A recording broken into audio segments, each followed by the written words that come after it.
twins are 8 weeks old tomorrow, so I am almost 2 months into my breastfeeding journey. Although, can we please talk about something I don't understand? Is a baby 2 months old when they're 8 weeks old? Like, say they were born on a Friday, like 8 Fridays later? Or is it, say they're born on the 25th of a month, is it the 25th of 2 months later that they're 2 months? I honestly don't get it. My journey to breastfeeding was actually very atypical, I'd say, because I did something called lactation induction, meaning I wasn't pregnant with our twins. My wife was. She carried them and birthed them, and now they are here and adorable little boys. I really wanted to breastfeed, and it was something that my wife really didn't want to do. So we decided that we would go on this like bit of a different journey. They're actually from my eggs too, so it's like I did IVF and then she did the embryo transfer and was pregnant and carried them and birthed them, and now I'm the one breastfeeding them. An interesting division of labor, if you will. Like I said, I have now been breastfeeding for 8 weeks. I thought that it was about time that I did a little update for you on how this journey has been going.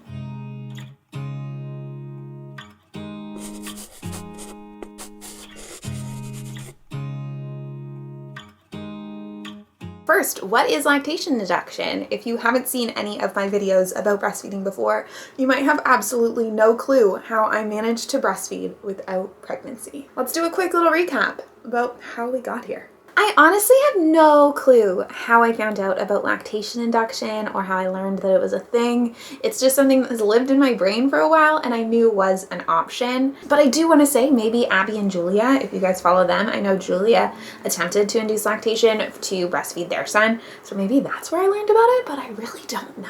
So lactation induction is basically the process of breastfeeding without pregnancy. It isn't just used by same-sex couples like us. People use it if they've used a surrogate and haven't been pregnant, have adopted children. If they're a trans woman, you don't need to be a cis woman in order to induce lactation. I actually saw a local doctor who is a specialist in lactation in general, and she has her own protocol for inducing lactation. But if you are interested in learning more about how you induce lactation, I would recommend looking up the works of Dr. Jack Newman. He is a lactation doctor who has a lot of published works on lactation induction, and he has created something along with another doctor called the Newman-Goldfarb protocol, and that is a really common way that people induce lactation successfully. A little bit about my personal journey. This is just what I did. Please find a specialist and do not take this as medical advice. The hardest part for me was actually finding a doctor to do lactation induction with, like finding that specialist, that support system, because it was very, very difficult. It is not a super common thing. I am very lucky that I found a doctor locally that was able to help me. It just took a long time to get that ball rolling. For me personally, we counted back from when the twins would most likely arrive. By the time I was able to actually meet with my doctor and get the ball rolling, I had about 9 weeks where I could take birth control. The longer the better when it comes to birth control, and the reason you take birth control is to simulate pregnancy, to trick your body into thinking you are pregnant. And then when you suddenly stop the birth control, like I did, your body goes, we're pregnant, we birthed. And we'll hopefully, with the help of another medication called domperidone, we'll start creating breast milk.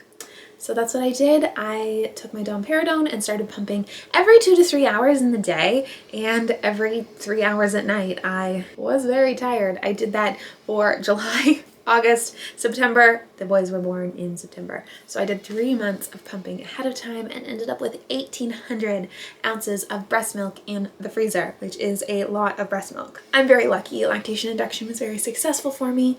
You never know how it's going to go. Everyone's body is different. Everyone's breastfeeding journey in general is different. Some people don't make much breast milk at all. Some people make a ton. You never know really where you're going to fall on that spectrum. So that brings us to the birth of my twins. My wife had no plans of breastfeeding them, and I knew that it was going to be just me. So once they were born, we tried latching, did skin to skin, all of that fun stuff, not with any pressure, just like, are they interested? And it went really well. And I tried to breastfeed them in the hospital, but it was miserable because I had the most rickety metal chair. Imagine like a waiting room chair in a hospital. That is what they gave me to breastfeed in, and it sucked. So basically the whole time you were in the hospital, that's what I breastfed in and learned to breastfeed in, and ooh, it sucked. And then the issues started. Baby A had a lot of problems breastfeeding. This has not been a smooth journey. So baby A had weight issues. They were born really small, both twins. Baby A weighed 5 pounds, 2 ounces. Baby B weighed 6 pounds, 3 ounces. So 2 tiny little guys. And baby A just had a bit of a struggle. So he was really struggling with maintaining his blood sugar when he was born. So we needed to give him pumped milk. So I would pump, give him that milk, and they said no breastfeeding for a while because he's just so small and needs to build up his energy. They thought that he was burning more energy than he was actually getting from the act of breastfeeding. It was just too difficult for him. He couldn't really open his mouth wide enough. It was just an all-around struggle. I did keep breastfeeding baby B. Him and I have been on this journey the whole time, kind of at the breast. He has always almost exclusively nursed. So baby A didn't just have trouble breastfeeding, he also had trouble eating at the bottle. It was such a struggle. He was such a lazy eater. We had to see lactation specialists and do a million weight checks because he was having trouble gaining weight, and had to do all of these special tricks in order to keep him eating, but like pinching his cheeks and doing all of this funny stuff. So him and I really didn't breastfeed for the first 4 weeks of his life, hardly at all. And I wasn't sure if we were ever going to breastfeed. I was okay with that. I wasn't okay mentally with the prospect of continuing pumping, because at this point I was pumping after I nursed baby B every time in order to get milk to feed baby A. It was a lot, and I was not super pumped about the prospect of having to do that forever. So not ideal. We actually had gotten a bunch of conflicting advice that maybe baby A had a tongue tie, maybe baby B had a tongue tie, maybe they didn't. It was all over the place. So basically a tongue tie can restrict their ability to eat effectively. So it is that string under your tongue that attaches the tongue to the bottom of your mouth can be too long, too thick, too restrictive, and you can't move your tongue properly. And if you can't move your tongue properly, you can't really suck properly, and it can cause a lot of issues with both breastfeeding and bottle feeding. Baby A, who was struggling a lot at this point still to gain weight, because he was really struggling, I was really trying to find support for him to be able to eat better. We saw different lactation specialists and had different bits of advice given to us, and ended up seeing a doctor to get his tongue tie dealt with. Spent a whole bunch of money because it is not covered here by healthcare. Tongue tie is procedures where they cut it. It's not covered, and neither is seeing a lactation consultant. So we spent a whole bunch of money for an appointment at a special clinic for them to say, maybe he just doesn't want to breastfeed. Maybe he's never going to breastfeed. Some kids just don't like to breastfeed. We're not going to do anything about his eating. And then I was able to actually get in with my lactation doctor. This is where everything changed for the better. It was so difficult up until then and mentally hard, and I was like, how is this ever going to work? I got in with baby B, my other baby, because I was pretty sure he had a tongue tie. She says, yes, your baby has a tongue tie. Let's deal with it. Turned out baby B's, even though he was the better nurser, was really complex, and he had the tongue tie procedure done. Everything changed. He was so much better at being able to get all the milk out that he needed, and now he doesn't need top-ups. Like, he never really needs a bottle unless I'm tired and need to give him a bottle for my mental health so that I can just pump and rest. And then I told my doctor about all of the issues with baby A, and she said, bring him in. Let's give it a shot. Let's see if there's anything I can do to help. So the next week I brought baby A in, and oh my God, I am so thankful that I did. So she said, he does have a tongue tie. Let's deal with it and see if maybe that'll help change everything. So we did, and went home, and I said, I'm gonna nurse him for every feed now. I'm gonna give it a shot. We're gonna see what happens. If it doesn't work, it doesn't work. We had been trying nursing from like 2 to 4 weeks every once in a while, and it just was not working for us. It was frustrating for both of us, and I was basically ready to give up before going into this appointment with my doctor.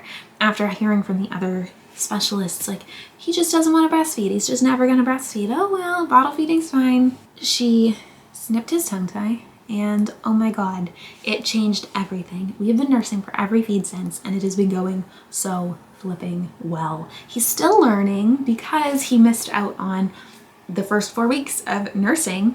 And now I actually tandem feed the babies. So it is basically where I put this huge breastfeeding pillow around us. I use something called the Twinsy, and I put a baby on one side, a baby on the other side, and nurse them both at the same time.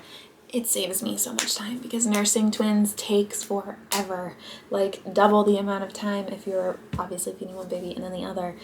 It takes a lot of time to nurse those babies. I actually really enjoy tandem feeding. I just try to focus on getting one baby on, getting them situated, scoop up the other baby, get them on, let them go to town.